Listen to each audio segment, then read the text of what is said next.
Cehennem ehli, cehennem kapısında şeytanın yakasına yapışarak şöyle diyecek. Senin yüzünden geldik buraya ey Melun.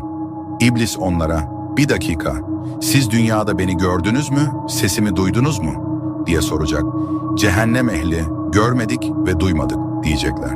Şeytan devam edecek. Peki siz dünyada hiç Allah'tan söz eden insan, hoca görmediniz mi?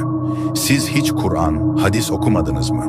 Dinden, Allah'tan söz eden duymadınız mı? Cehennem halkı, gördük, okuduk ve duyduk diye cevap verecek.